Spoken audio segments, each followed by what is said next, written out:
Assalamu alaikum and good morning.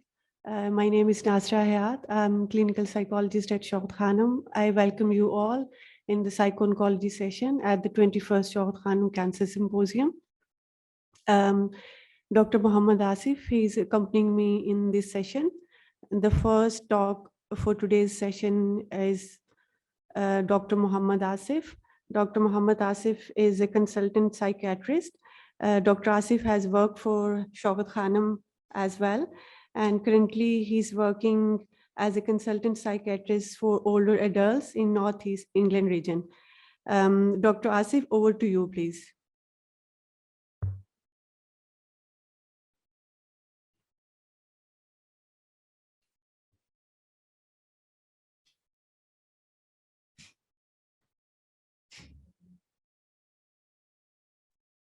Thank you. Thank you very much for the kind introduction, Dr. Nasra. My session will start at introduction of psycho-oncology, and I'll just ask the management committee to play my presentation, and then I'll be very happy to answer any questions anyone have. We will have a panel discussion at the end as well, but I'll let them lay my presentation first, and then we will have some discussion.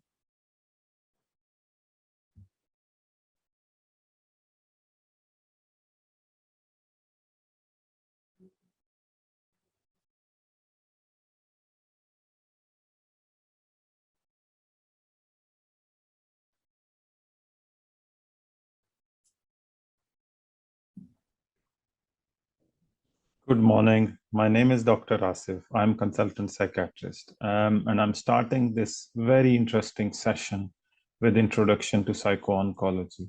Now, psycho-oncology is not a small subject, and it is impossible to cover all of it in a very small session. But what I will aim to do is give you at least a brief flavor of the subject, cover some of the important conditions and how we treat these conditions. So let's start the session. Obviously, in this session, we will be going through some of the potential comorbidities, psychiatric comorbidities that exist with cancer in both early stages as well as in later stages and palliative care settings. We'll become familiar with some of the diagnostic challenges which exist, as well as some evidence-based current practices for treatment of these conditions. So let's start then. Some of the commonest conditions that we see in cancer care are depression, anxiety, and delirium. Psychosis and mania are fortunately not that common, but they are also present, and once they arise, they cause a significant disruption to both patient, family, as well as the clinical team. So it's important to be aware of them. Let's start with depression without further delay. Depression is one of the most commonest mental health conditions that exists alongside cancer. The rates of depression are fairly high.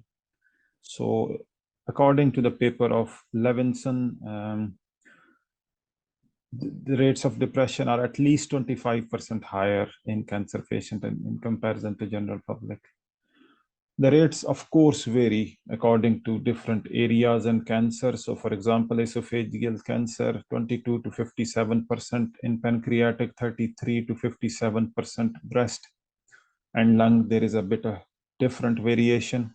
And it is observed that depression is less common in some of the other malignancies like colon and gynecological malignancy and lymphoma. But still far more than you would expect in general public. So definitely cancer increases the risk of depression. It is very important to diagnose and treat depression quickly because it is associated with increased mortality. Depression, according to the paper of Satin and Stello in 2014, depression is an independent risk factor for increased mortality in cancer patients. So if there is a mild to moderate depression, 26% greater mortality is observed in depressed patients. If people have more severe depression, major depressive disorder, then the mortality figures increase to 39% again, which is a very, very high number.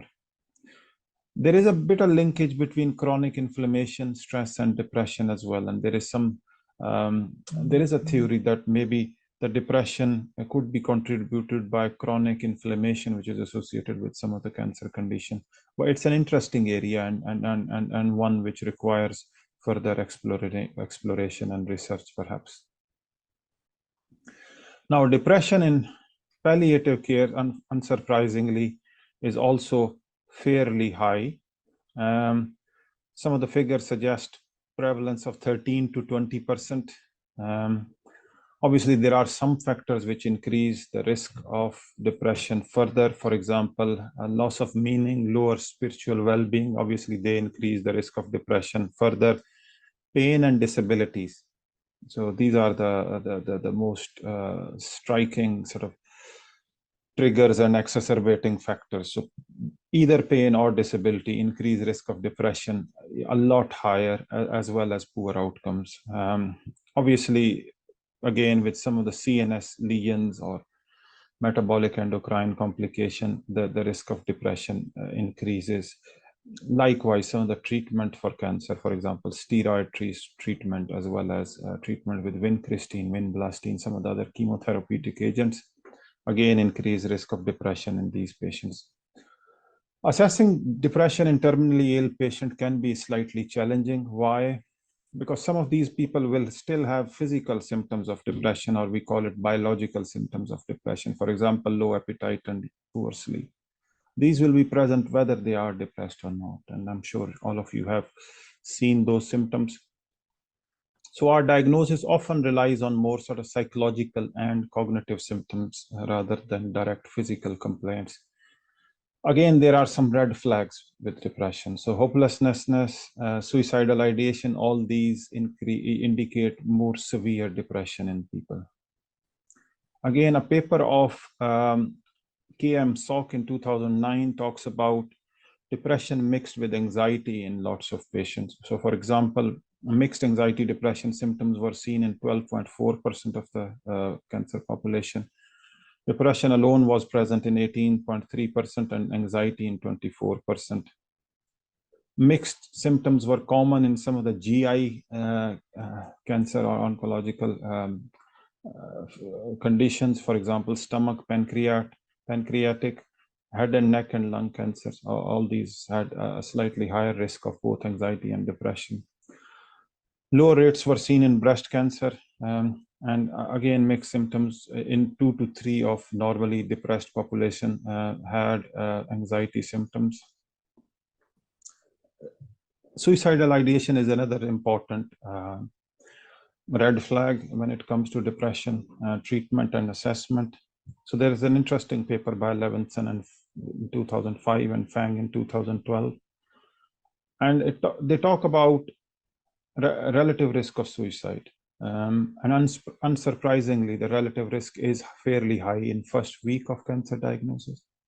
So this is an important thing for clinicians.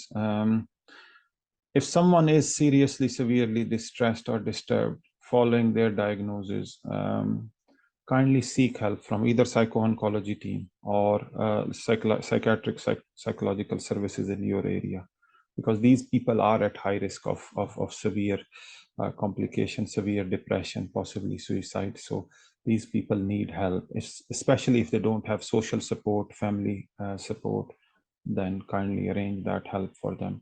Again, relative risk of suicide is 3.1 in first year of diagnosis, again, fairly high. Again, something for clinicians to know and look out for and treat wherever it is indicated. There are some factors or some risks which increase risk of suicide in general public, but also the cancer patients. So advanced disease, poor prognosis increases the risk, delirium, pain, physical, social, financial problems, disabilities, need for control. All these factors are very important factors. So again, there is a paper by Wilson in 2015, and it talks about 3 to 20% patients in palliative care settings, and they expressed the wish to die or pass away. And obviously, the regular risk factor for suicidality are important whenever we are considering management techniques like age, race, history of suicide attempt, previous psychiatric history. And as mentioned previously, advanced stage of disease, hopelessness, uncontrolled pain, and loss of control, fatigue, disabilities, they're also important. Now, one more thing for clinicians to know is we don't need to admit these people in psychiatric settings all the time, which is what we do with general public. But with these patients, quite often they need mental health treatment alongside their cancer treatment. So the first preference is perhaps to treat them within general hospital setting, but provide them psycho-oncological support so their treatment can continue alongside mental health treatment. Desire for hastened death, I won't spend so much time for it. I think the key for some clinician, key thing, message for some clinician is that there are some people who are not depressed, but still have a desire to die when they develop cancer. It's important to do a proper mental state examination, a capacity assessment before you make this assessment and assumption and let them die, which is allowed in some American states, but also some other countries, European countries as well. But I suppose mental health team needs to be involved before these people are allowed to go down that route. So when it comes to treatment, again, a very good paper from Ticardi in 2015 talks about SSRI being the first line treatment option. One point to note is that we only give SSRI or usual antidepressant treatment if patients are expected to live months. If somebody is expected to live for a few days, then our treatment changes remarkably, or the treatment option changes remarkably. But when the prognosis is reasonable or good, then things like mirtazapine can help with sleep as well as mood. Bupropion can help with fatigue as well as mood. Venlafaxine or duloxetine can help with neuropathic pain as well as low mood. Venlafaxine SSRI also help with hot flashes. In palliative care settings, I don't think anyone should be prescribing or thinking about SSRI if people are only expected to live days and weeks. Probably low dose stimulants have been tried successfully, things like methylphenidate. I don't think any one of us use that routinely in our practice, but for terminally ill patients, we can consider that. Similarly, psychotherapy as well as music therapy are important. I won't spend too much time about psychological treatment. I think my colleague will cover that in next session. Anxiety is fairly common. 6.8 to 13% patients experience that. We covered some of anxiety and depression already. Hypoxia, pain, substance withdrawal, electrolyte imbalance, dehydration all increase risk of anxiety disorder. Benzodiazepines are the treatment of choice in palliative care settings, again, when people have poor prognosis and not expected to live very long. SSRIs are obviously helpful, but at least patient needs to take it for weeks and months before they benefit from it. Anxiety and cancer, 30% people had anxiety after diagnosis. Again, that is not doesn't come as a surprise, according to the paper of Antoni and Cardoso. Again, physical symptoms associated with cancer increase their risk. And we've talked about the treatment a bit. So let's talk about mania. Fortunately rare, but potentially a very significant condition and causes quite a significant disruption if it occurs. Obviously, previous history of bipolar disorder predispose or increase risk of mania and cancer, but also steroids, infection, and tumor involving brain definitely increase its risk.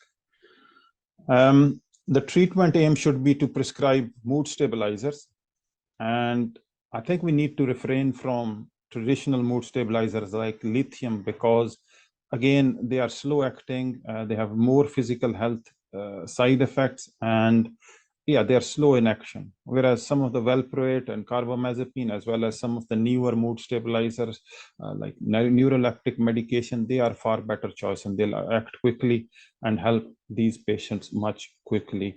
And obviously, if there are, causes, obvious causes like steroid treatment and then perhaps that need to be reviewed and adjusted before proceeding further with mood stabilization treatment. Psychosis and cancer, again, fortunately rare, but when it occurs, it can be quite distressing for patient and clinical team. Delirium probably is the most commonest reason why people present with hallucination and psychosis in cancer settings. So delirium should be considered. And let's talk about treatment. Neuroleptics, very helpful, work quickly and quite effective. Haloperidol is a gold standard when it comes to treatment of delirium. And then some of the other medications like aripiprazole or risperidone, olanzapine are also very helpful. Again, this is the interesting paper from Ticardi in 2015, and obviously the neuroleptics have some of the other benefits too. For example, increase in appetite, and also help with nausea, vomit, and I'm sure most of my colleagues have used that. We'll briefly talk about delirium, very common in palliative care setting, increases the risk of poor outcome, and should be treated with antipsychotics only if patients are distressed. I think I'll end my presentation here. I'm happy to answer any question you may have, and feel free to leave a note or and we'll discuss that at the end. Thank you very much for listening to this presentation. I am very happy to take any questions if anyone has. I'm also aware that we have a panel discussion at the end as well. So it's absolutely fine if you want to leave your question till the end. But yeah, if anyone has any questions, please feel free to ask. I had very limited time to discuss a very broad topic. It is not possible to cover it properly in 15 minutes, but that was the time I had. So I quickly whizzed through some of the most commonest and important condition we treat in our day-to-day practice. Thank you so much, Dr. Asif. I think we'll discuss questions in the end. Our Sure. next is Ms. Nosheen Qureshi. She's our senior clinical psychologist at Shaukat, serving us from the last many years, and she's presenting mental health crisis interventions and psychological first aid.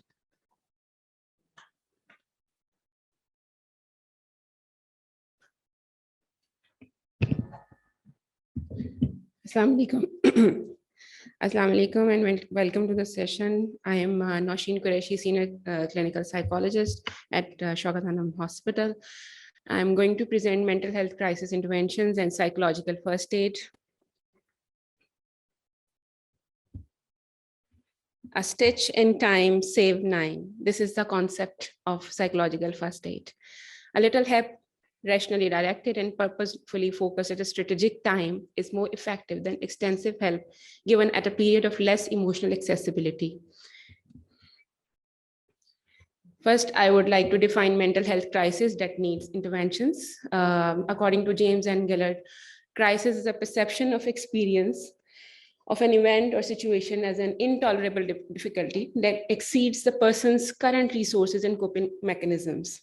Or we could define it as a state of acute distress wherein one's usual coping mechanism have failed in the face of a perceived challenge or threat, and there results some degree of functional impairment. So main characteristics of a crisis are the relative balance between a person's thinking and emotions is disrupted. One's usual coping methods fail to work in the face of crisis incident, and evidence of mild to severe impairment occurs in the group or individual undergoing crisis. Trilogy model in aspects of crisis is there should be a precipitating event. Something should happen. There should be intense distress on the part of a person involved in the event.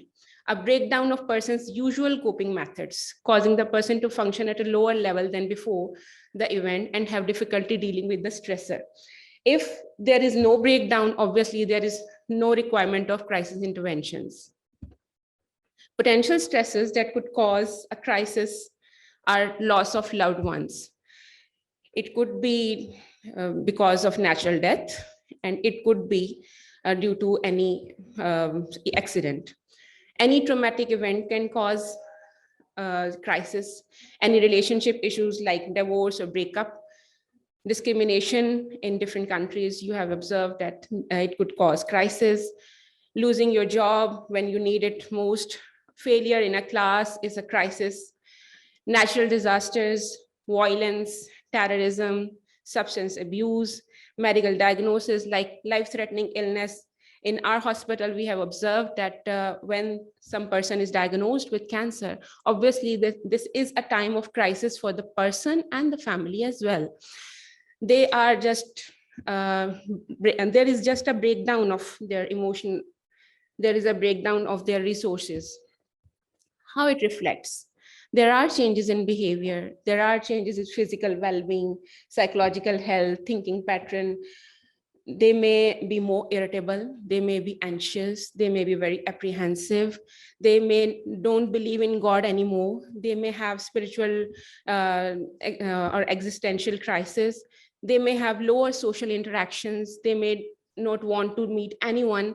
They may have isolated themselves. They may not go for any help. So to overcome this crisis, we need mental health crisis interventions.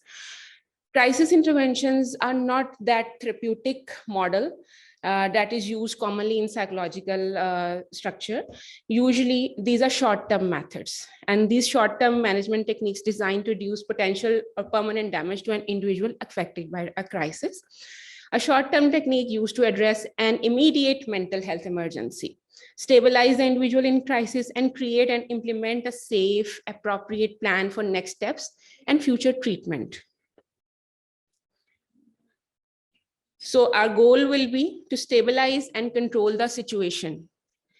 If the person is mentally very unstable, there are risks. And to mitigate the impact of the traumatic event, we have to stabilize the person. And we need to mobilize the resources, need to manage the experience, to normalize or depathologize the experience, to restore the person to the acceptable level of adaptive functioning. Like if they are cut off from everything, or if they are not doing anything like they were doing before, or they are not performing like they were doing before, obviously there is a strong impact that is visible in their responses. Sometimes there is no response. Like you may have seen that a person dies and the daughter is not crying at all. That means she is delivering a crisis response which may not be understood at the right time. Basic components of crisis interventions are assessment and positive relationship. If someone is going to provide a crisis intervention, they need to assess this properly. If they are going to assess all the aspects of the crisis or the impact of that, they are better able to deliver right interventions. And positive relationship is very important in delivering any therapeutic interventions. Stabilization is very important. Acknowledgement of their emotions. Whatever emotions they do have, we should acknowledge whatever the problem is, explore their existing coping strategies. We have already discussed that there is a breakdown. When there is a breakdown, then their coping strategies might suffer. They may not respond the way they are. So we need to explore what strategies they do have and how could we polish these strategies. Then we need to implement a plan. What plan should be followed? Like, do they need multiple sessions? Do they need group discussions? Do they need individual sessions? We need to discuss that. And then follow-up plan. Like if someone is going to commit a suicide, and this is due to some crisis in their life, we have implemented crisis interventions, and later we are not going to follow up that patient. Obviously, we are letting them die. So the techniques to de-escalate a crisis is keep your voice calm. Avoid any overreactions. Like in multiple settings, we have seen that there is media all around in the event of earthquakes, or like different disasters. Then you have seen that people overreact to situations. They do ask things again and again, developing the risk of post-traumatic stress disorder. So we don't need to overreact. Listen to the person. Listening is very, very important. Express support and concern. Avoid continuous eye contact. If you tend to see the person eye to eye, obviously it makes them uncomfortable. Ask how you can help. Like before asking them what type of help you need, just imposing your help structure doesn't matter. It may worsen the symptoms. Keep stimulation level low. Move slowly. Offer options instead of trying to take control. Like you are not going to let them know, okay, this should happen and this should happen in this way. You must have to do this. You need to give control to themselves. Avoid touching the person unless you ask permission. There are incidents that the crisis is due to a sexual assault, physical abuse. If you touch the person anywhere, it stimulates them. And obviously, the crisis response stimulates. Be patient. Gently announce actions before initiating them. Like you have to tell them, I'm going to do this. Give them space. Don't make them feel trapped. Don't make judgmental comments. Oh, this happened, that means you are like that. Oh, this happened, that means this is like that. Don't argue or try to reason with that person because they are in crisis. There is emotional breakdown. They may not understand things like they should be. So crisis debriefing, crisis counseling, few grounding techniques and breathing exercises, crisis helplines. These are the measures usually in place so that patients should be out of their crisis situation. In grounding techniques, we could do a grounding technique here. So I would like everyone to participate in this. Grounding techniques use 5 senses. So first thing you need to do is see 5 things in this room. See 5 things in this room. And 4 things you can touch in this room.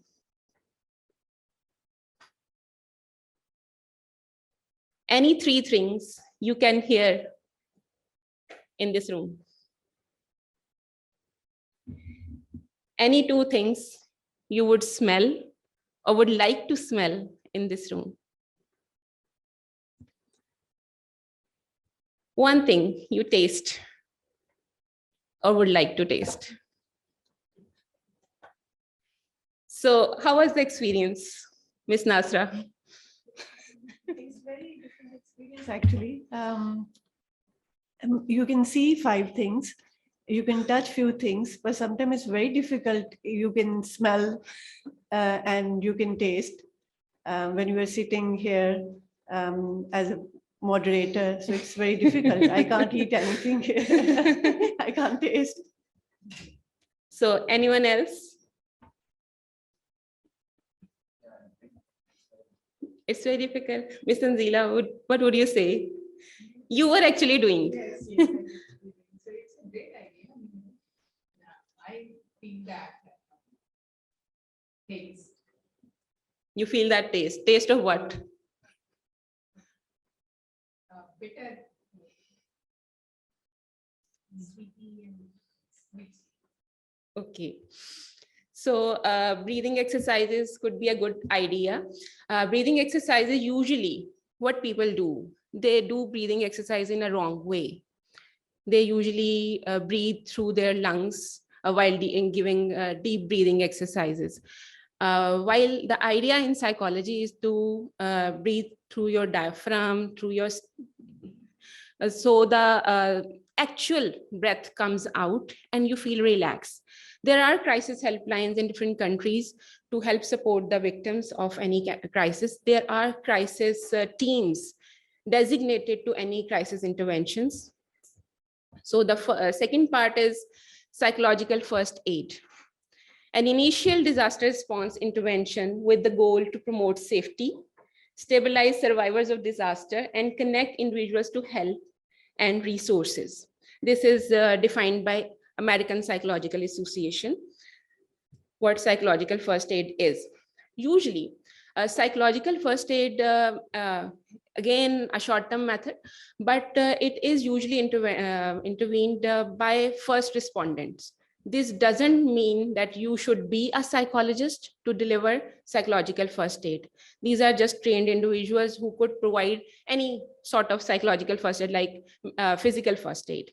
And crisis interventions usually require some more techniques and more therapeutic background.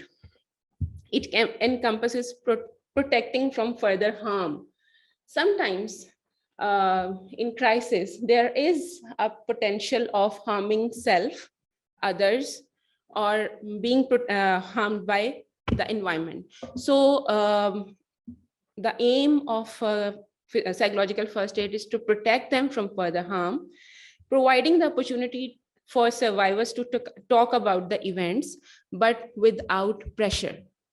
Do not pressurize them that please say something. What happened? What happened? To what extent? How disturbed you were? Do not pressurize them. Listen patiently in an accepting and non-judgmental manner. Conveying genuine compassion. Identify basic practical needs and ensuring that these are met. Basic practical needs, what the basic practical needs could be. In Maslow's theory, there are physiological needs and safety needs. If someone is a victim of any crisis like a war, an earthquake, a flood, what would be the basic needs? Shelter, protection, safety. These are the basic needs. Food. These are the basic needs. What we have observed recently in our flood affected areas. Asking for people's concern and trying to address these. Discouraging negative ways of coping. What are the negative ways of coping? Usually what persons do, they destroy themselves by abusing substances.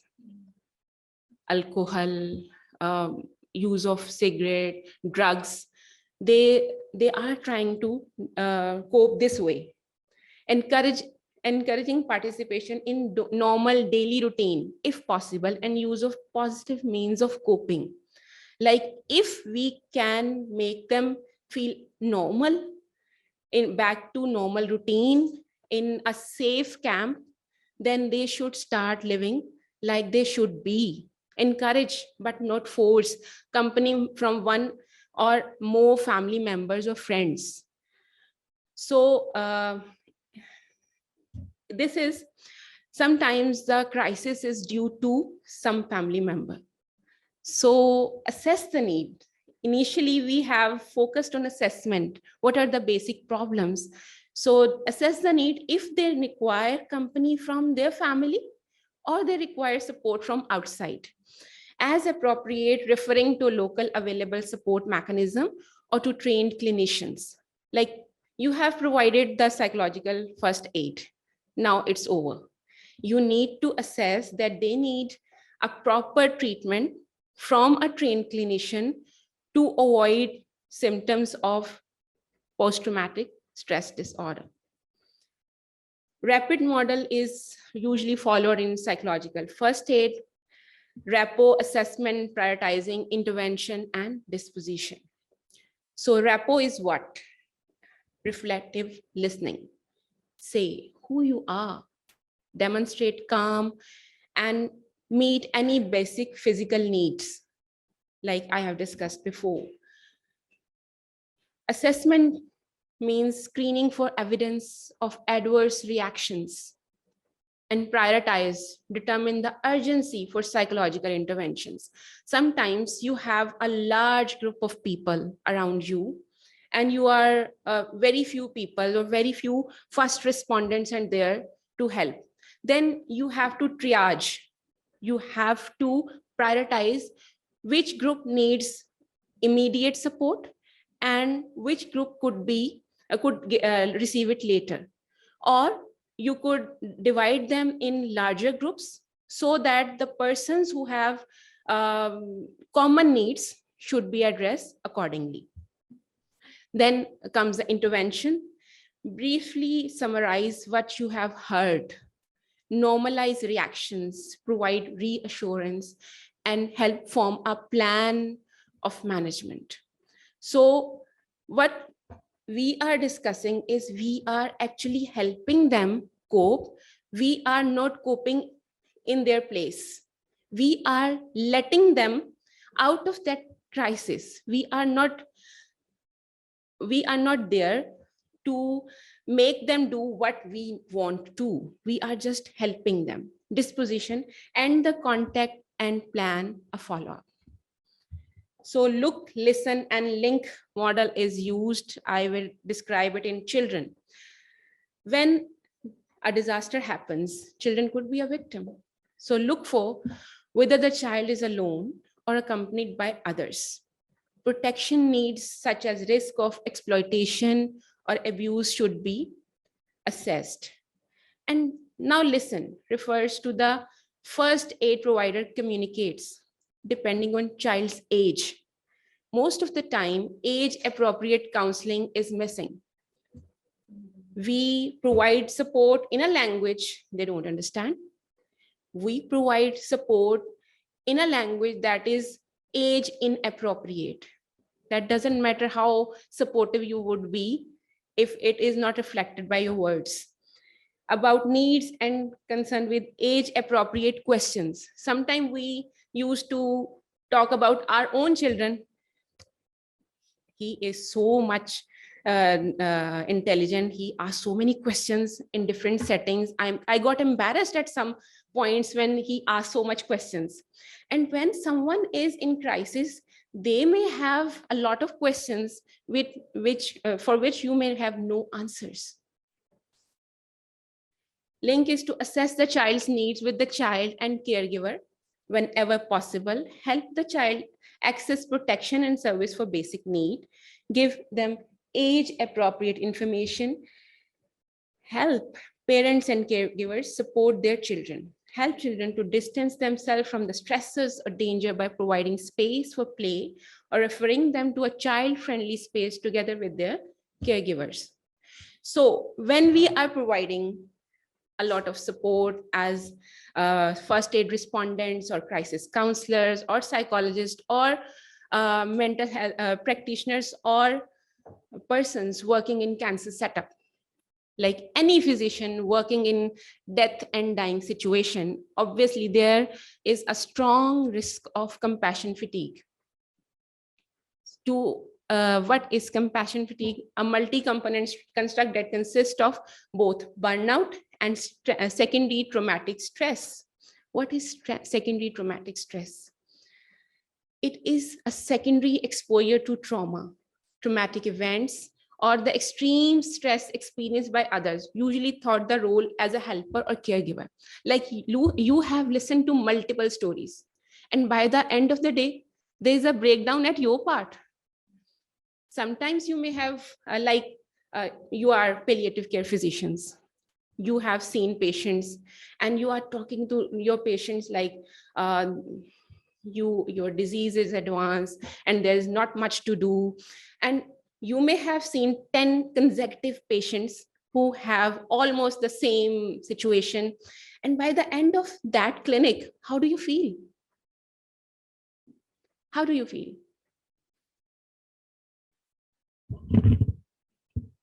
Well, it depends.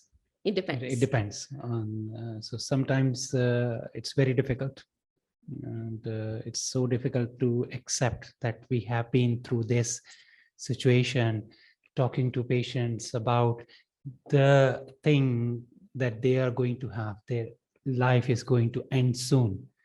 So yes, we do get a lot of stress. So it's not you easy. get a lot of stress. And Dr. Kashi, would you like to say something? I agree. quite often it's very challenging and very hard.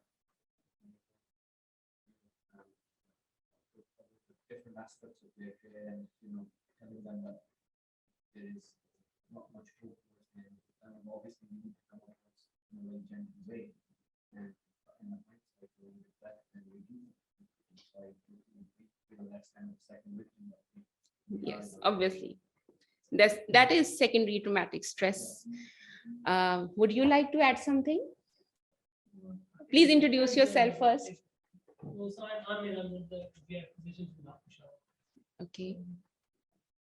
Totally depends on personality. I don't think I get things, but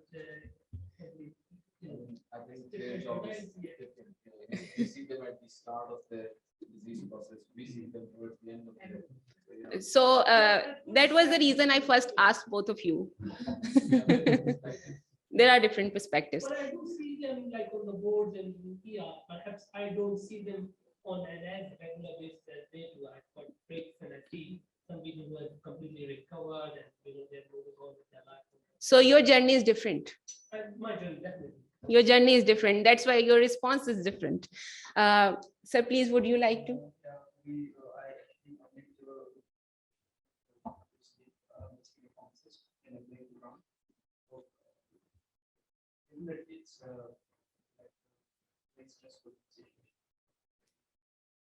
Okay.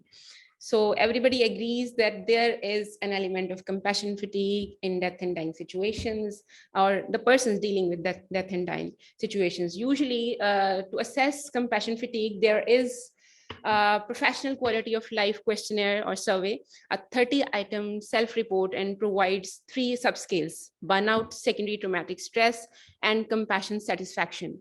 This is a measure, standardized measure that is used to assess compassion fatigue.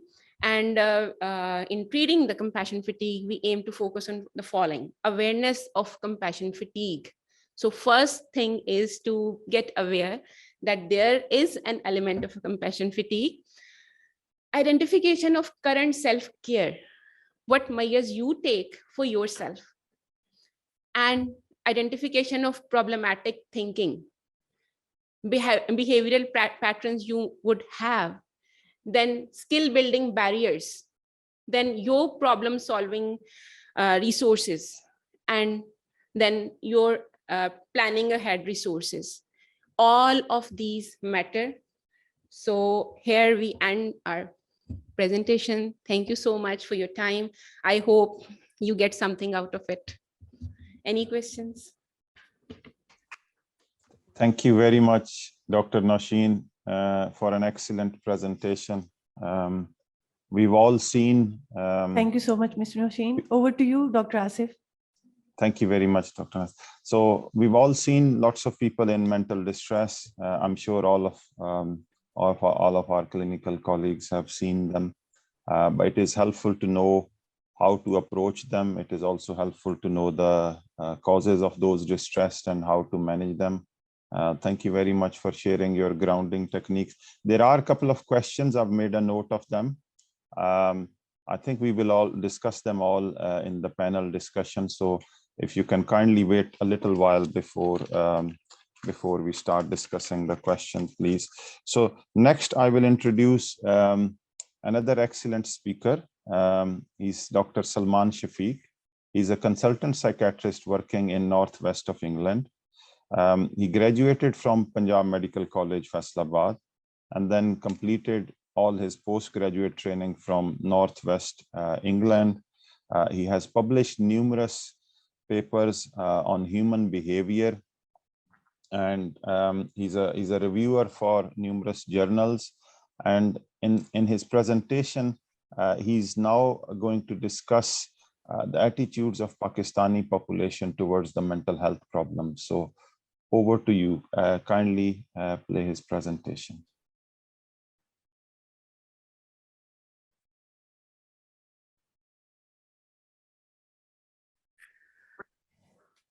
Good morning, ladies and gentlemen. My name is Dr. Salman Shafiq. I'm a consultant psychiatrist. I'm based in Lancashire Care NHS Trust in United Kingdom. It's in the northwest of the country. I'm a member of Royal College of Psychiatrists, and my name is in GMC Specialist Register for General Adult Psychiatry. Did my postgraduate diploma in psychiatry from University of Manchester, and I did my master's in health research from University of Leeds. That's my brief professional introduction. The topic I'm presenting today is perceptions of Pakistani community towards their mental health problems. Where do medical practitioners stand? This is actually a systematic review that was published back in 2020, in later part of 2020.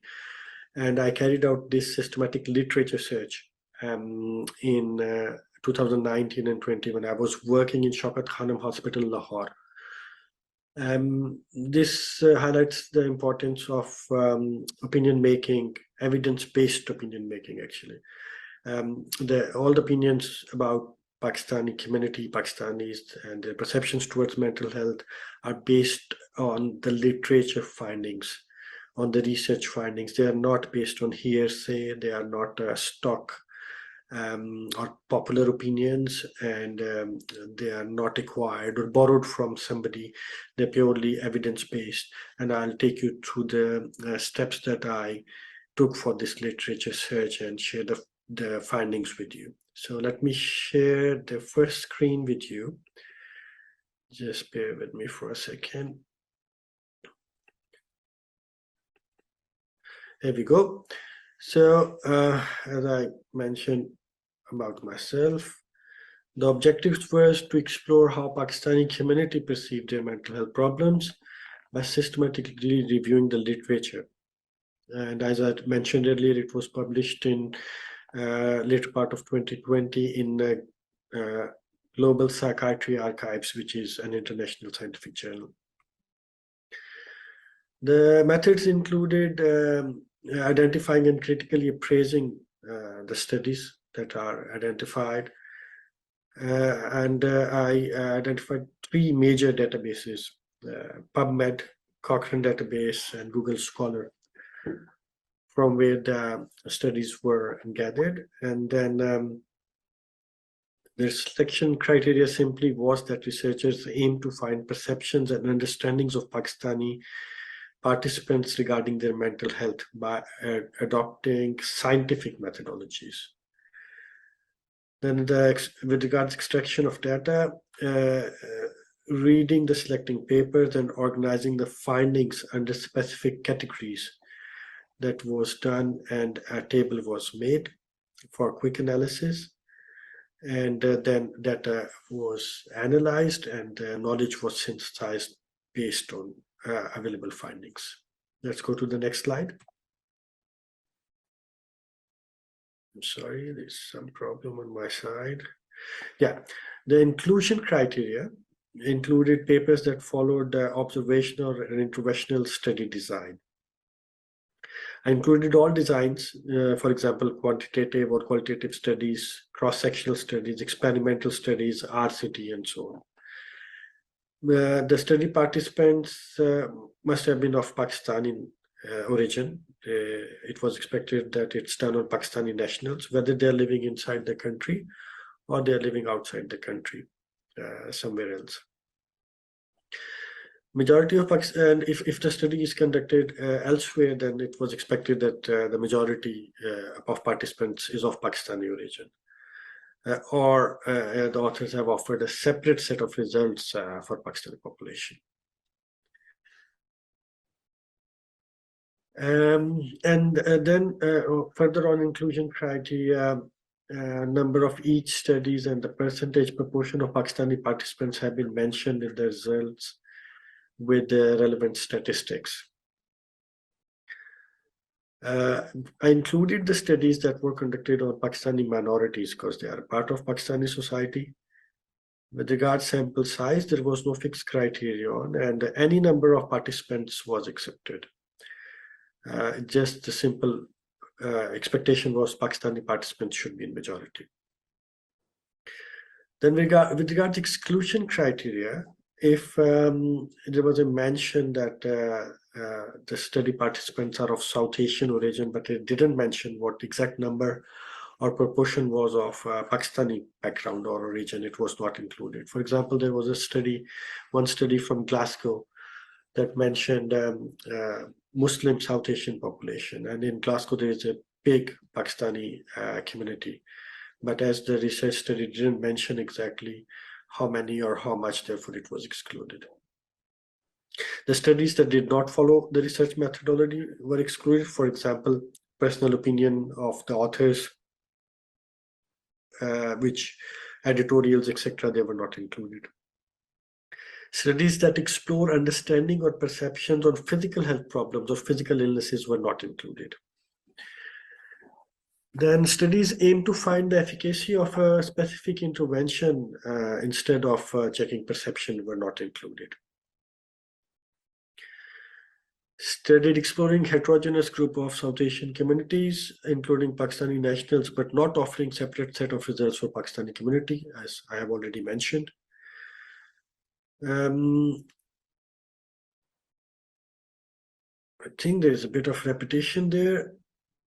And I think I have already mentioned some of the points on this slide. Yeah, I think what is relevant here is that studies not offering any details on methodology were not included. And studies from other languages were not included because of limited language understanding skills. So English language studies were included, and I did not find any studies regarding this in Urdu language, though there is no database from where a systematic research study can be done in Urdu language. Then with regards to data extraction, I obtained information that I have mentioned on this slide about the name of the author, year of publication, study design, sample size, details of sample demographics, type of instrument used, name of the country where study was conducted. Then this is perhaps one of the most important bits, that how the assessment of bias was carried out.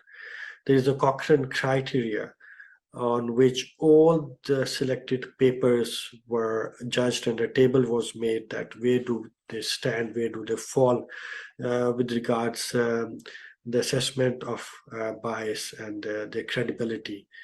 So there were 6 parameters on which it was carried out. If philosophical underpinnings of research are clarified or not, if reasons are provided for the choice of methodology and design or not, if credibility or internal validity is justified, if transferability or external validity or generalizability is justified, if dependability, which can also be called reliability or consistency, is justified, if conformability, objectivity, and neutrality is justified. So these were these 6 criteria on which each selected study was judged.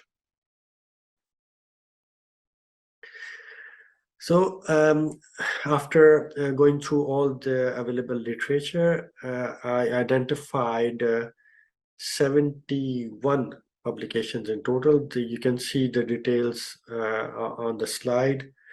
Google Scholar 23, Cochrane Database 3, PubMed 45.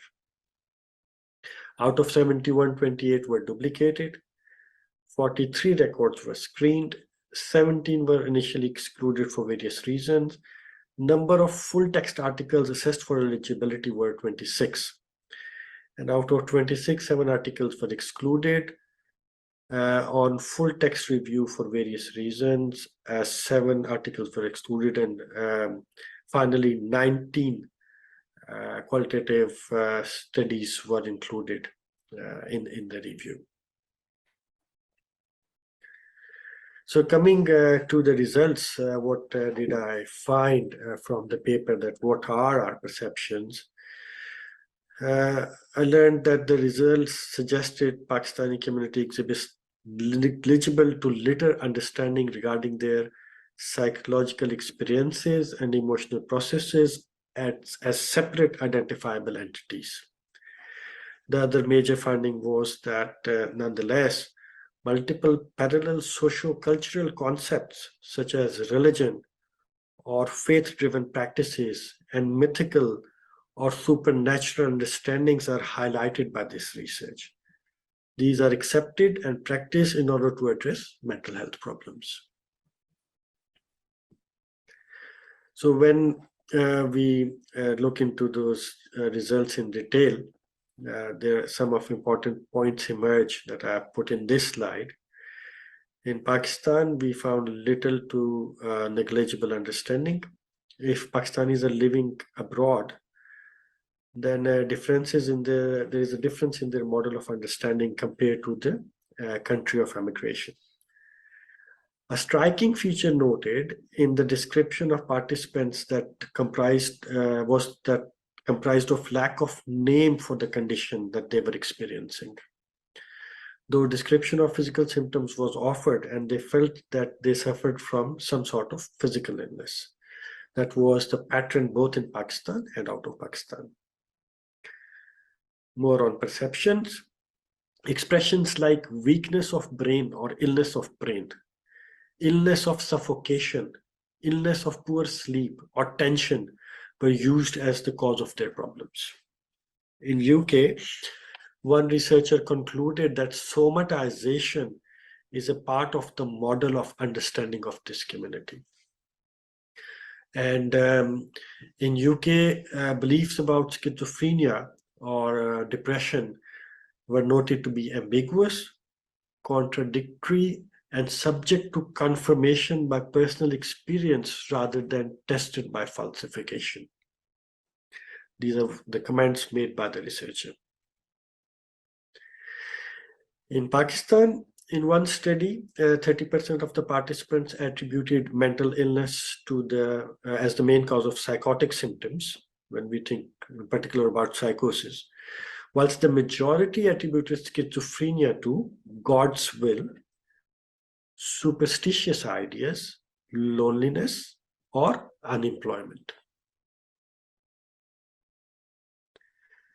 When we looked into understanding the causation of mental illness in our community, there were 4 themes that emerged as the causation of mental illness. They included mental illness as an outcome of medical or physical health problem, mental illness as an outcome of spiritual or supernatural problems, mental illness as an outcome of religious problem, and mental illness as an outcome of psychological problem. And with regards to understanding of protective factors, that how the Pakistani people felt that they can protect themselves from illness, or what protects them from mental illness, it was religion, faith, and cultural customs. So this part relates to what I said earlier, or that's the part of the topic, where do medical practitioners stand.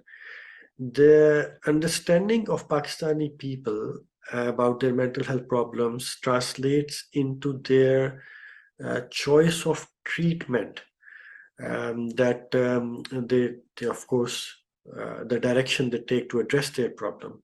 And the research findings are that Pakistani people follow following options: in going to a general practitioner, going to a religious healer, that can be a Maulvi, a Peer, or a Fakir, going to a Hakim, a form of Unani or Greek medicine practitioner, going to a homeopathic doctor, going to faith healers, that can be Amil or Sannyasi, and worryingly, in a small minority of cases, physical beating was used as a treatment options that is mentioned in those research papers.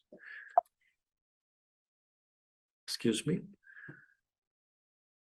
Then for my international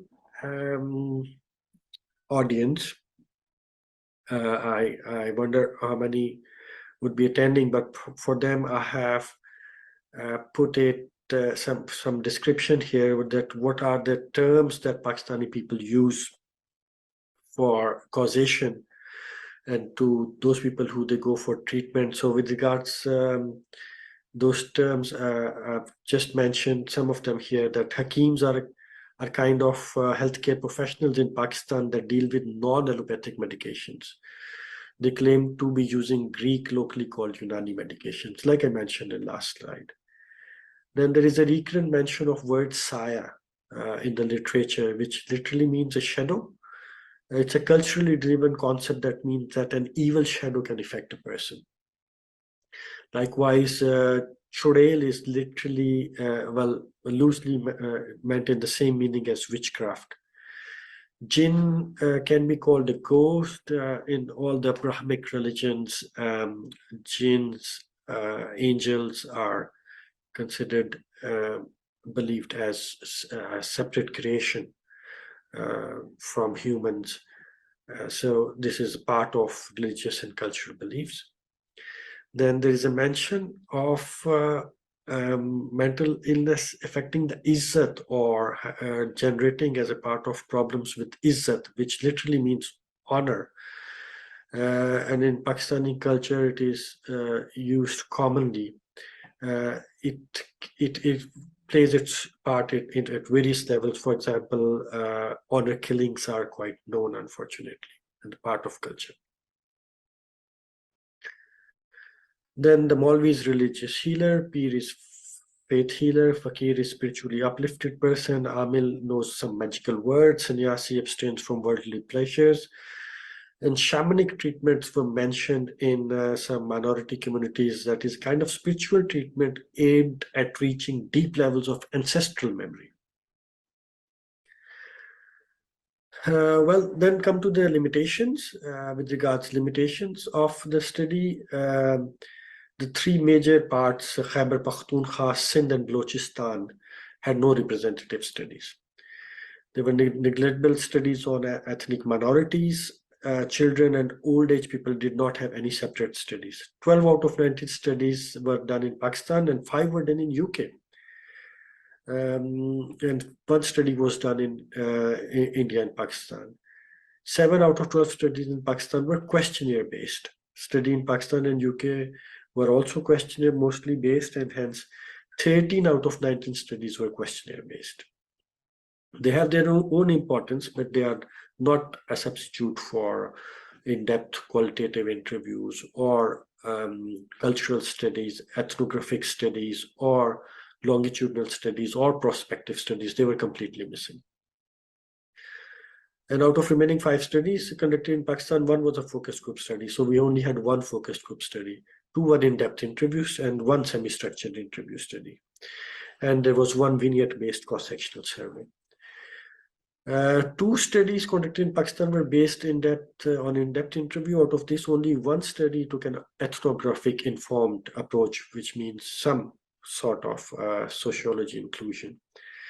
General lack of qualitative psychiatric research and no ethnographic based work has been done so far in this area.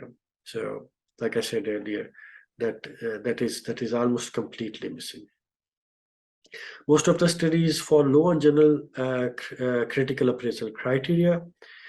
Most of the studies outside Pakistan are in United Kingdom. 4 out of 5 studies have used interview, in-depth, semi-structure, per schedule as methodology. And there was 1 focus group. So we can say that semi-structure studies are more done on Pakistanis out of the Pakistan than in the Pakistan. Then the essential confounder, most of the participants were living outside Pakistan for variable time period when it comes to looking at studies that are done outside. For example, 1 study included 2nd and 3rd generation participants that were living in UK. Further on limitations, cross-sectional time frame of these studies. In cross-sectional time frame, there are limited choices are available to participants as provided by the framework offered by the researcher. None of these studies offered any details about the validity or reliability of the research tools used. So coming to the conclusion, It appears that Pakistani community has limited understanding and a scarce vocabulary to describe their inner psychological and emotional experiences. However, in order to address the mental health issues, the community exhibits a variety of responses and reactions that are driven from several unique social, cultural, and religious factors. Whether there are general perceptions or causation or protective factors towards illness or possible treatment options, they all are approached and addressed with some unique understandings and perceptions that are specific to this community. So where do practitioners stand? Well, I think it is highlighted in clinic nearly in every consultation. People come with the cultural and religious understanding, and we look at them every day, but we need to think that how we need to match it with the people that we see. For example, in Shaukat, Khanum, Lahore, specifically where I work, there were people working from all over, were coming from all over the world, US, UK, the rest of Europe, some of the most qualified people I ever worked with. And they were all seeing then patients who were having these kind of cultural understanding. Sometimes they were reluctant to receive treatment because they are receiving treatment from a spiritual healer, or sometimes they would go, and when they come back, they would be having a hodgepodge of medications because they start taking medication from a GP or a Unani practitioner. So it highlights the importance of cultural sensitivity. It highlights the importance of understanding the explanatory model of illness, the worldviews, and it highlights the importance of patient-centeredness that we need to understand each and every patient on his or her unique understanding. In addition, I have put here that the qualitative study generates more questions and it generates more hypotheses. And I think we need to think more in depth about how the socio-cultural development of an individual happens in Pakistani society, and how we can come to understand more in detail about what our perceptions and understandings are. And once we are able to do it, only then we are able to provide or deliver the best culturally sensitive and evidence-based practice. At the very end, I've got about 1.5 minutes left. I'll just mention that that more work, research work, is essentially required in this area. We cannot possibly generalize 19 studies to an entire nation, but we cannot honestly say that if the research is not there, then our findings are evidence-based.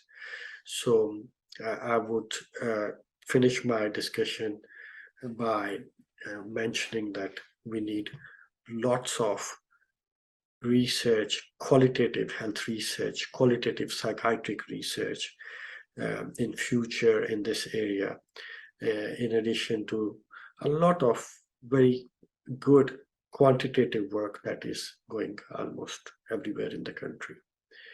Thank you very much for listening to me. Bye for now.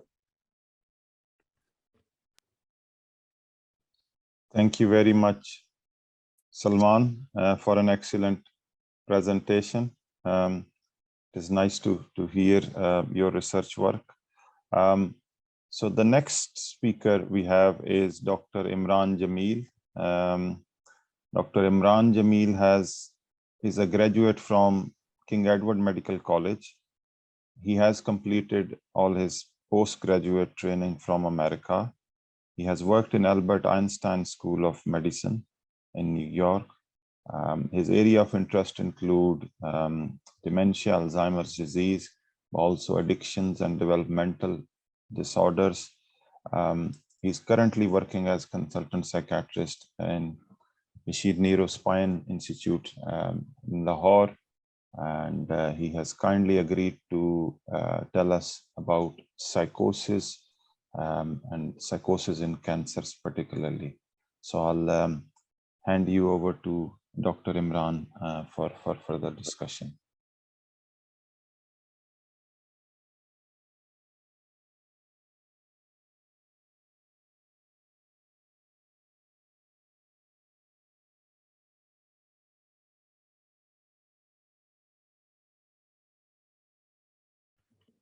And Dr. Asif, do we have a presentation of Dr. Imran Jamil?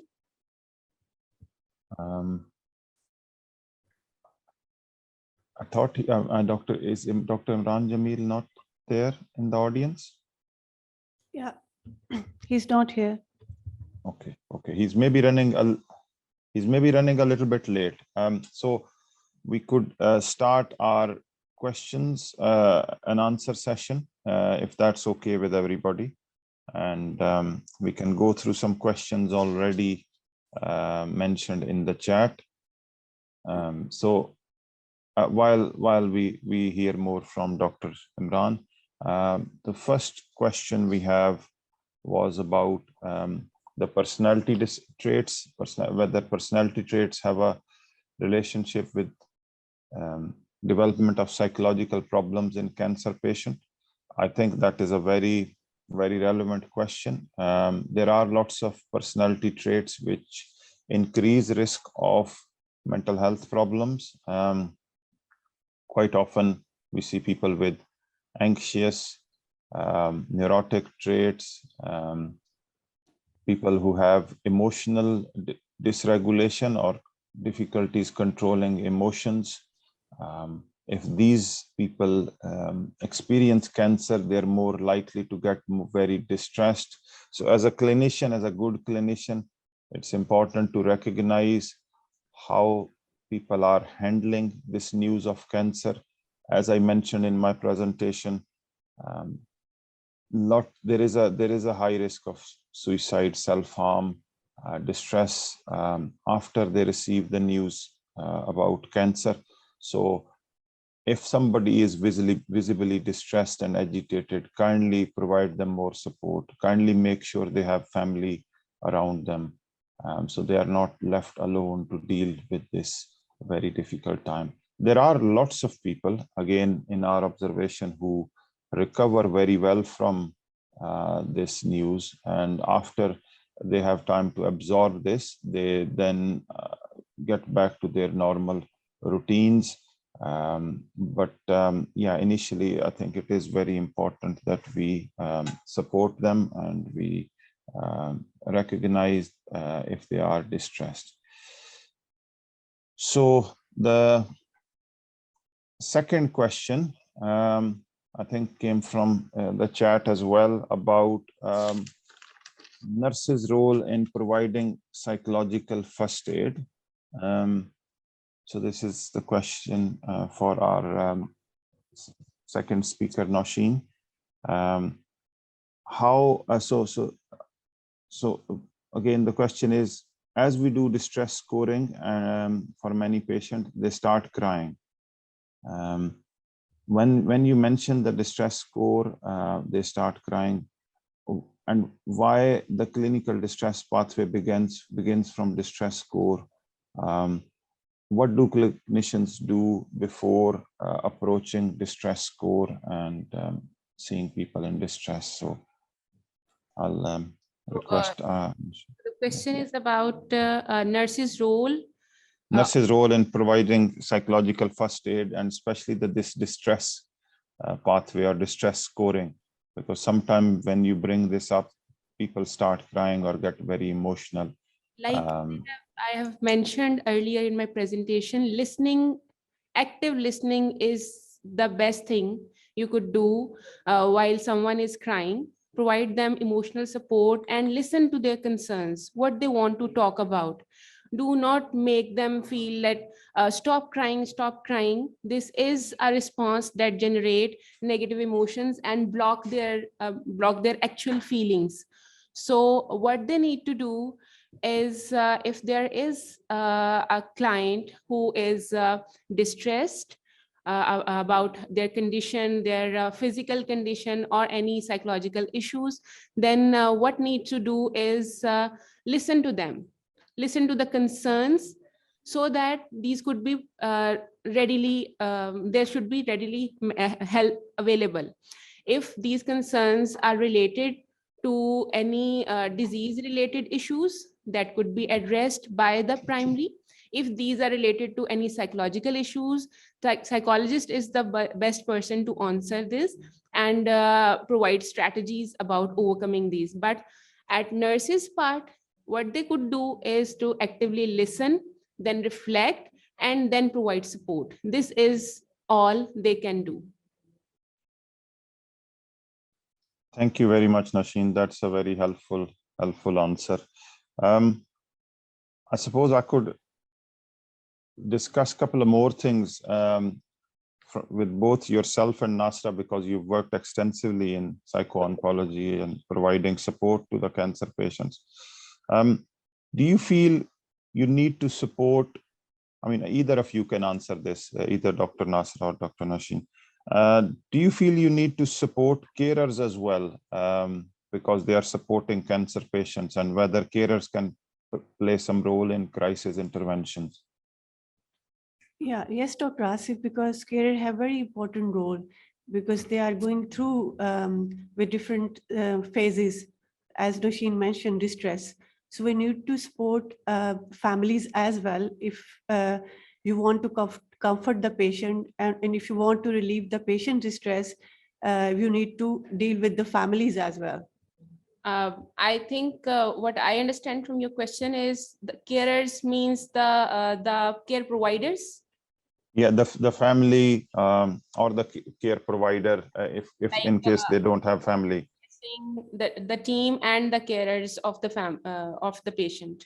Yeah, whether professional carer or the family carer, any of the people who are actively closely supporting the cancer patient. Actually, in our practice, we usually have sessions with the family as well. In initial phases of the treatment, at every point, whenever we have interaction with the patient, we have family meetings as well. And especially in palliative care setting, there are more sessions with the family than the patient, because sometimes patients are not in a condition that they could receive any support from psychologists. Then families are in our prime focus. And we offer support to the team as well. Whoever is in the process of taking care of the patients, obviously they need support. So doors are open. Anyone can approach us to seek any help. Brilliant. Dr. Asif, Dr. Atif Salim from Shaukat, Khanum, Peshawar. Just would like. Hello. So I'm one of the palliative medicine consultant. So what I would like to add is from the palliative perspective. So we have a very, very supportive team. Yes, I agree with Ms. Noshin. So we do have to not only send or refer our patients, but a family does need a lot of support. So if we talk about carers, yes, they do need a lot of support, especially when the patient is in terminal stage of life. And there is support available from the from our psychology team.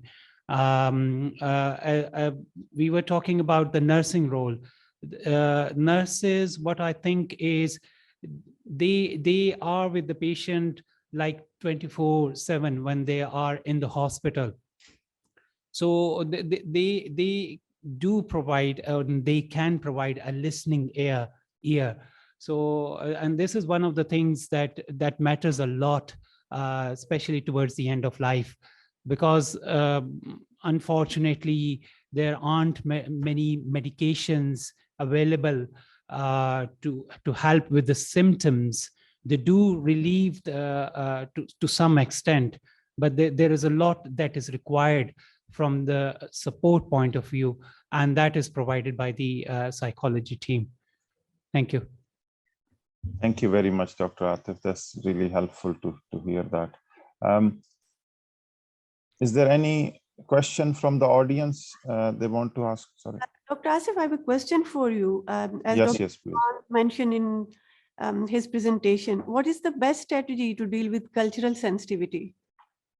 I think cultural sensitivity, as you mentioned, is quite sensitive. But as a clinician, we need to be aware of that. We need to be aware of cultural beliefs. We need to be aware of their background and how they are perceiving their problem. As Dr. Salman mentioned, lots of people, it's more culturally acceptable to perceive psychological problems in the form of physical health issues. So gastrointestinal problems, pain, that's more culturally acceptable than perhaps acknowledging that you are not coping very well with the news, or you feeling stressed, anxious, or frightened. That could be seen as a sign of weakness. So I think if you know the cultural background and know the person, or you have awareness of it, you can then support these people and understand that some of their physical symptoms are perhaps arising from anxiety, low mood, and yeah, so these people then provide appropriate support. So I think cultural sensitivity can play a huge part, and all of us, we have worked abroad as well, and I can definitely remember initially it took us a while to understand the culture abroad and how people present in a different way. Similarly, in Pakistan, people present, they have their own unique culture and their own way of presenting. Takes you a little bit of time to understand it, but unless you understand it properly, it then is quite hard to diagnose and then properly treat these people. So I think it's quite important to understand the cultural sensitivity.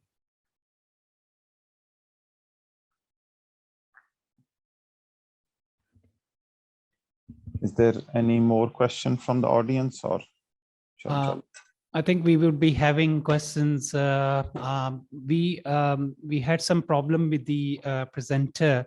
So there is a slight change in the program. What we are going to now have is bereaved parents. As we all know that in oncology setting, we do come across children with cancer. So their parents go through a lot of stress, and especially it goes up when the child dies. So this is what's going to be now presented by Ms. Nasra Hayat, who is our senior oncologist in Shaukat Khanum Memorial Cancer Hospital in Lahore. Over to Ms. Nasra Hayat. Thank you so much, Dr. Atif. I'm going to present the bereaved parents. So what is bereavement first? Basically, this is a period of mourning after a death of loved ones. And we define bereavement in different categories. Firstly, I will discuss what is acute grief. So acute grief basically have different components. It has physical, mental, and social reactions, including anger, guilt, anxiety, frustration, sadness, and a despair. So after acute grief, usually individual or patient face complicated grief. So complicated grief is extreme focus on the loss and reminders of the loved ones. So after bereavement, usually patient experience or family experience acute grief, a complicated grief, and in the end, eventually, they go through the adaptation phase. So basically, this is a specified set of symptoms that are clinically significant and persistent for at least 12 months after the death of loved ones. So bereavement reactions out of proportion. This is intense sadness, low mood, unhappiness, anhedonia, lack of interest in usual routine activities, emptiness, and the feeling of desire, bitterness, or anger. So this is a model of Kolber-Rose. She has defined this model fairly well, and there are different stages of bereavement. Every individual can go through these phases but these phases can be variable from individual to individual. Denial, basically avoidance, confusion, and information and communication is more helpful for the denial. And secondly, there is anger. Anger includes frustration, anxiety, restlessness, fear feeling. And thirdly, there's a depression. Depression is overwhelming feeling of sadness, helplessness, hopelessness, hostility, and guilt. And emotional support is important to deal with depression when someone is going through the depression phase. And fourthly, there's a bargaining, struggling to find meaning and reaching out to others, telling one's story. So bargaining, there is a confusion between acceptance and non-acceptance phase.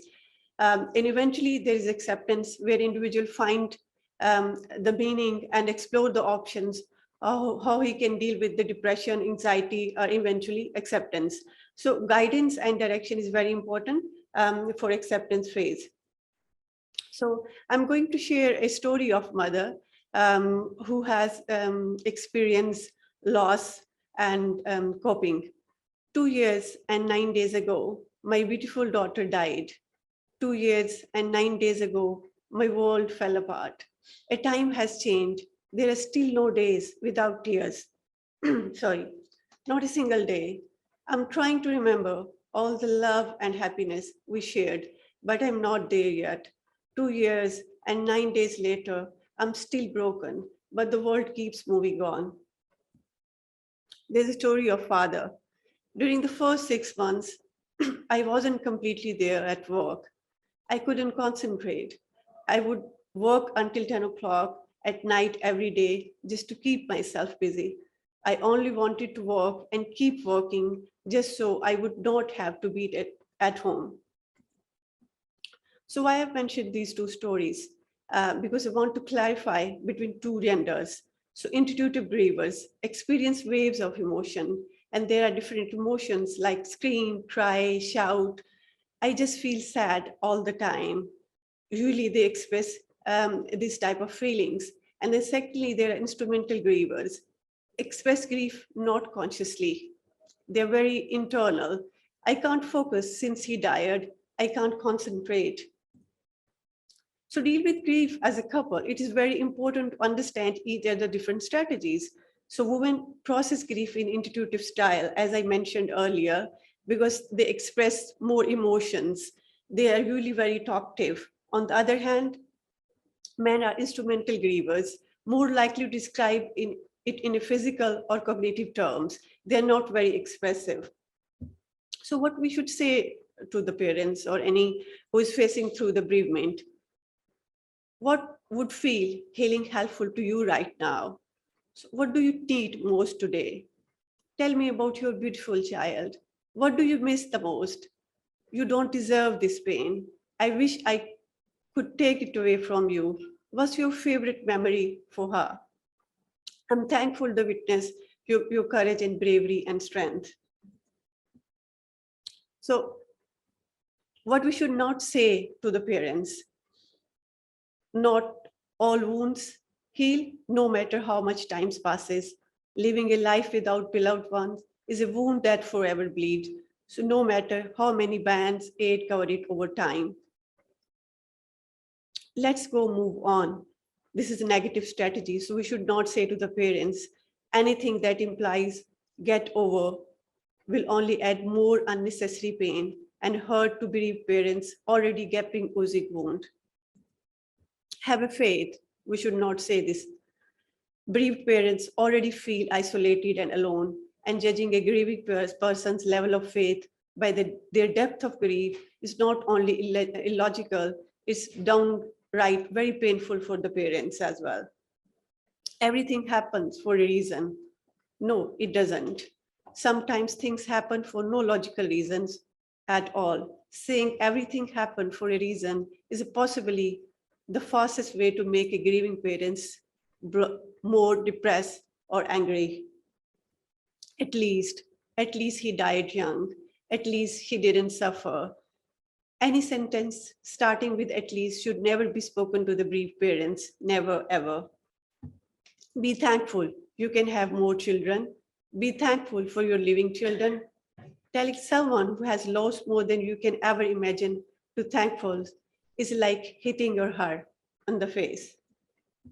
So there are very less evidence on the bereavement. When you look at the studies, quality of life and the bereavement, so there is very less data who confirm what measures we can take to measure the bereavement, emotions, and different phases of the bereavement. So there is a Cochrane review showed that only 59% intervention studies met effective design criteria. Majority of interventions showing a risk of bias in several key areas. So results showed mixed effectiveness of interventions. So what are the strategies helpful the bereavement? So counseling is very helpful to find hope, healing, peace, and way forward, to accept the reality of loss, to process the pain of grief, to adjust to the world and the dead person, internal and external emotions, to find persistent connection with the dead while boarding on the new life. So group therapy is very important, where all the parents can sit and talk and share their experiences and their grief and their sadness. Support group for bereaved parents offer a place to talk, loss, fear, anger, anxiety, and other feelings. Family therapy is also helpful to deal with sadness, hopelessness, and anger. So in the end, I'm going to share a poem as written by the parents. So you can imagine or you can feel the emotions of the parents or the child. Do not stand at my grave and weep. I'm not there. I do not sleep. I'm in the thousand winds that blow. I'm the softly falling snow. I'm the gentle showers of rain. I'm in the flowers that bloom. I'm in a quiet room. I'm in the birds that sing. I'm in each lovely thing. Do not stand at my grave and cry. I'm not there. I do not die. Thank you.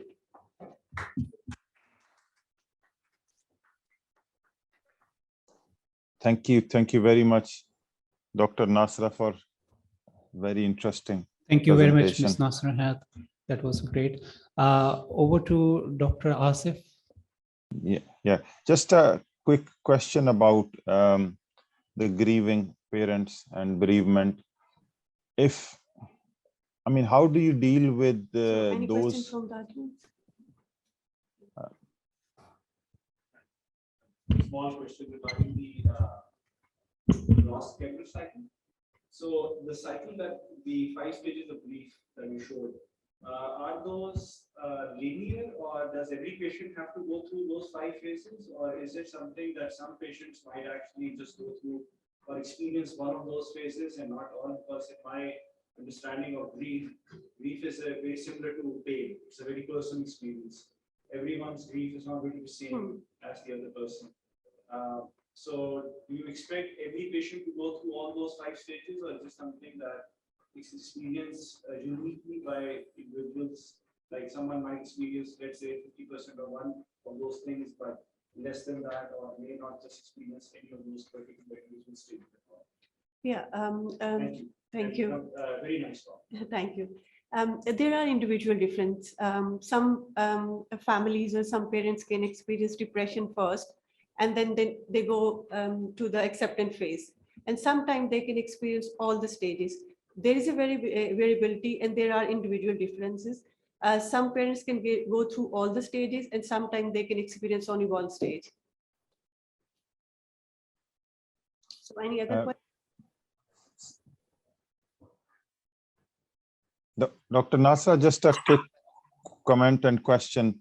Yes. So if parents are not very forthcoming and they are not openly discussing, but you can see them suffering, how do you deal with that kind of scenario where they are not very forthcoming and they are suffering in silence almost? So Dr. Asif, we need to have a support from the other family, the close relatives in this case. And second, we should not stop the therapy for these parents. We should continue support for these parents. I think this is the best way when we provide support to the parents. We should call them, we should talk to the parents, and eventually in the end, they will accept the reality of loss. Okay, brilliant. Thank you very much. Thank you. And again, have you noted any cultural differences? Again, Shaukat Khanum usually gets people from all over the country, as well as people coming from abroad as well. So have you noted cultural differences in grief as well?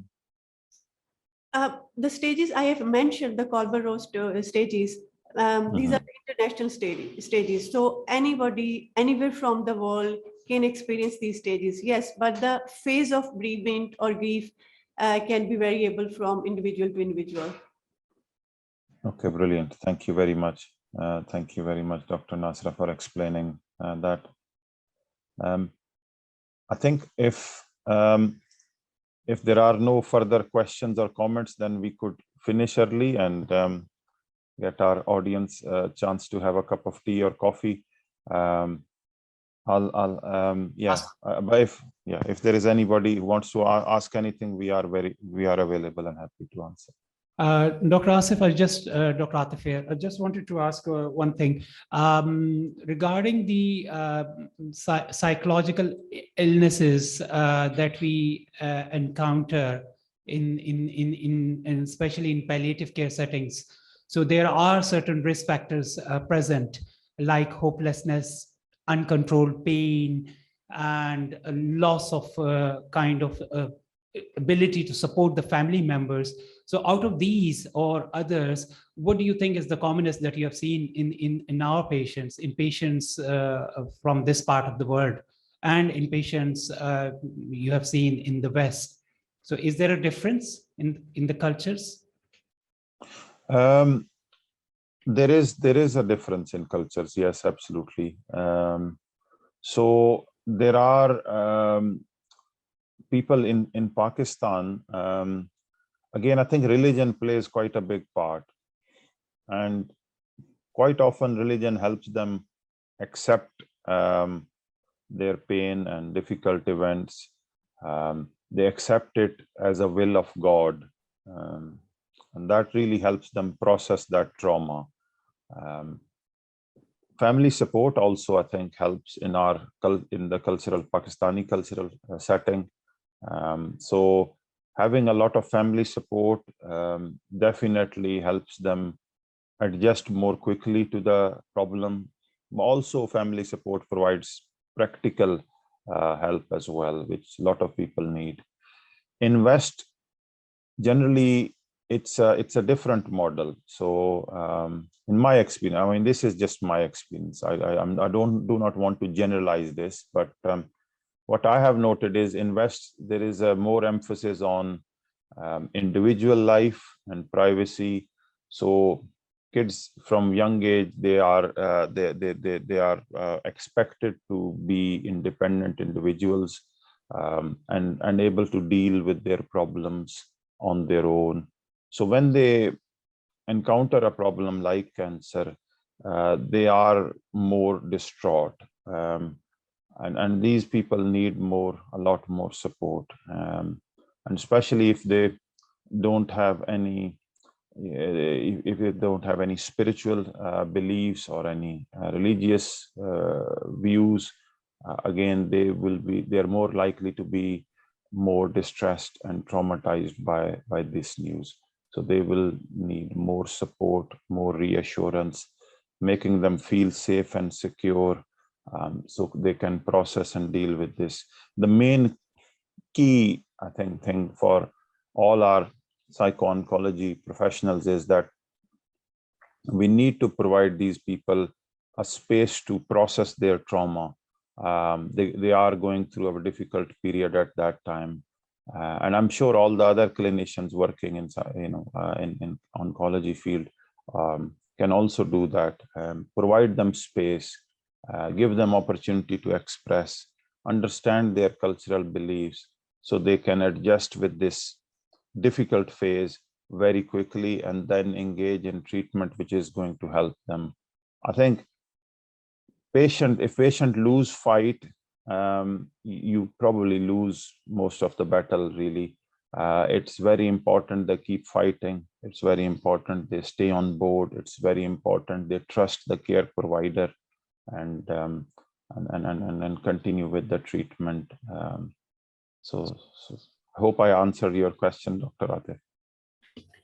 Thank you. Thank you. Thank you. Just got another question that's from the psychology team here. Just wanted to ask about, are the patients more ready to accept or take the information about their illnesses? So what have they experienced? So do the patients so if we tell them that they have a cancer, and if they come to our clinic, like palliative clinic, and we tell them that they do not have long to live, which is unfortunately the reality. So how do they take that aspect of the, I would say, do they accept it when they come to your clinic? Are they more depressed, or these kind of things? Does it lead to increase their stress or not? Absolutely. Obviously, it is a difficult and traumatic event for them. I think if we try and put ourselves in patient's shoes, we can very easily understand. They'll feel naturally quite distressed and distraught after hearing the news. I mean, everybody has plans and have busy lives, and everybody has plans to do a lot of things. Cancer is definitely not something anyone plans. So when a news like this hits, it definitely affect each and every person. Definitely affect each and every person. I think it's especially when you are breaking news regarding no treatment for cancer, or if they have very less sort of life expectancy, breaking the news gently will definitely help. So they are slightly more prepared for it. Secondly, I think reassuring them, again, letting them chance to ventilate their thoughts and feeling will definitely help as well. So giving them opportunity to express, I think that will be really, really important. Once they get a chance to express, then providing them reassurance and support, telling them that you can still help, but in a different way. I mean, there are studies done on people, and a lot of people have fear of pain, which is what makes them terrified of cancer. So if you make them realize, look, yes, there will be pain associated, but we have excellent pain treatments, and we will definitely look after you. And I'm sure that will provide them a lot of reassurance. A lot of people are worried about, let's say, if they have other financial, etc. worries. Again, you can point them towards direction of social services, voluntary agencies who can help them as well. So they can provide the, give them some reassurance and support as well. So try and find out what are they worried about. I think every person will have different worries. And I think realistically speaking, there are occasions where you cannot provide comfort. If they are worried about, kids, etc., and who will look after, again, you cannot, as a care provider, provide false reassurances, but at least you can listen to them. At least you can tell your experiences of other people who went through all this and how they dealt with it, because it's a new road for lots of people. They don't know how they need to deal with this.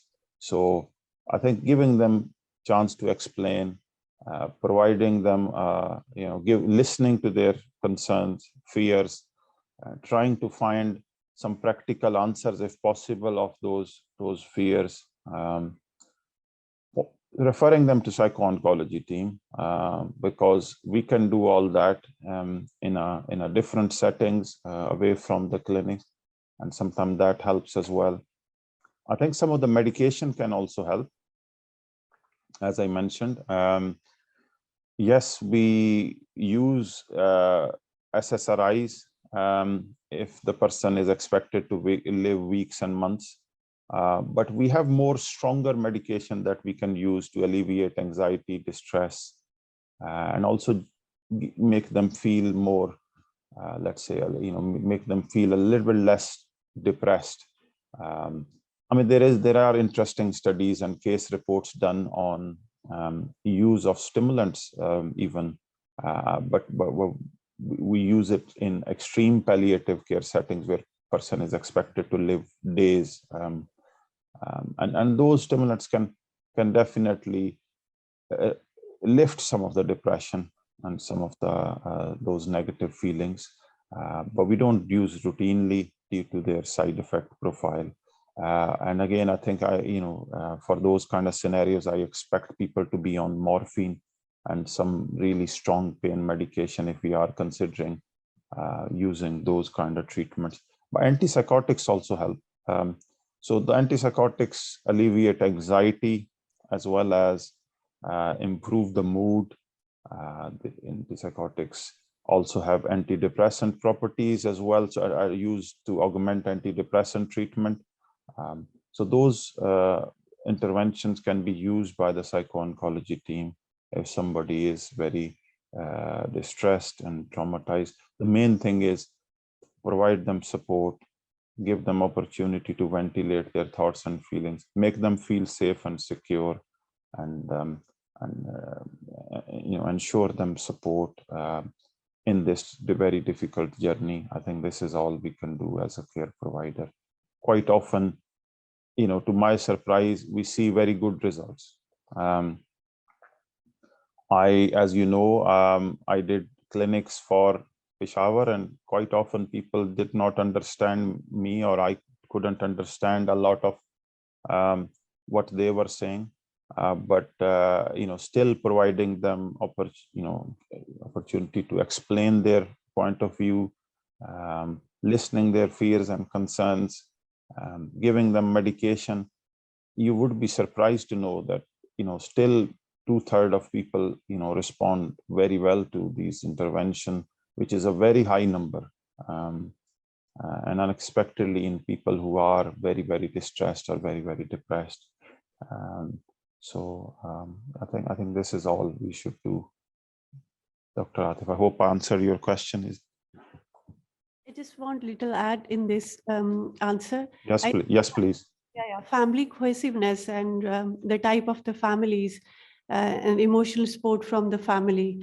And secondly, the patient type, what type of a patient is, and his or her belief system. And the role of spirituality in this case is very important as well. Absolutely. Absolutely. I think spirituality is very important. Having good family support is very important, because family can then provide some practical reassurances to the patient that everything will be looked after, your home will be looked after, kids will be looked after, land will be looked after, and all those things can take away a lot of burden from patient's mind. I definitely agree with that completely. And I have a question, Dr. Asif, can you hear me? Yes, please. Yes, please.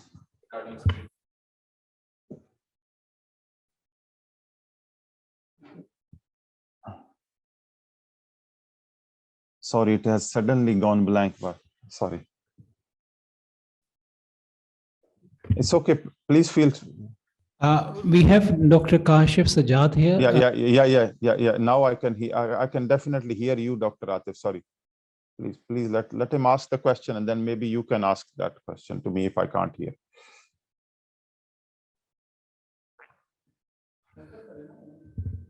Dr. Kashif Sajjad actually wanted to ask what's the role of spirituality in psychiatric illness, and what's the comparison between East and West? So Dr. Asif, if you can answer, please. So I don't have a lot of studies to that I can quote here, but I'll definitely quote my experience. And spirituality definitely helps. I think spirituality is a very important part of health. So even all over the world now, spiritual health is also regarded as important as physical health. I mean, health, as you know, is divided into multiple areas. So physical health, mental or psychological health, social health, but now a lot of people are now trying to appreciate spiritual health as well. So spiritual health is a very important component. And I think spiritual health plays quite a big part in our society. So in Pakistan, in my experience, Pakistan is a predominantly Muslim religious country.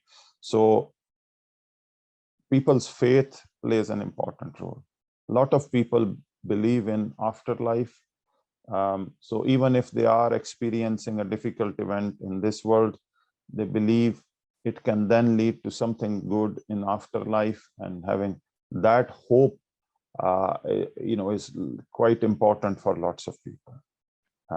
Whereas in people who have no religious beliefs, atheist, again, we now know from the latest census in UK alone, atheism is the most growing religion, or no religion is the most growing number in the population. So approximately 40% of UK population currently have no religious beliefs or atheism. They are atheist.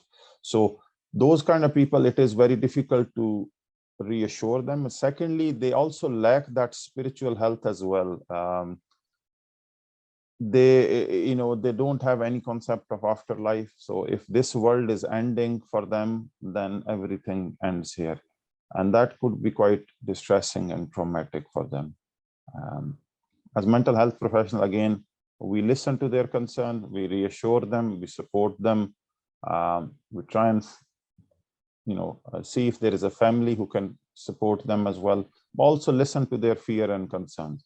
If they are worried about pain, if they're worried about any other things, we try and find some practical solutions for them. But I definitely think spirituality plays an important role, and it's one of the protective factors. It reduces some of the distress, and helps people cope well with trauma and loss. So my experience, Dr. Kashif. Thank you for asking. So thank you so much, Dr. Asif. We're going to end this session, and thank you so much all for attending this session. Thank you very much for asking interesting questions. Thank you very much. Have a lovely day. Thank Take you. care. Thank you. Bye-bye. Bye-bye.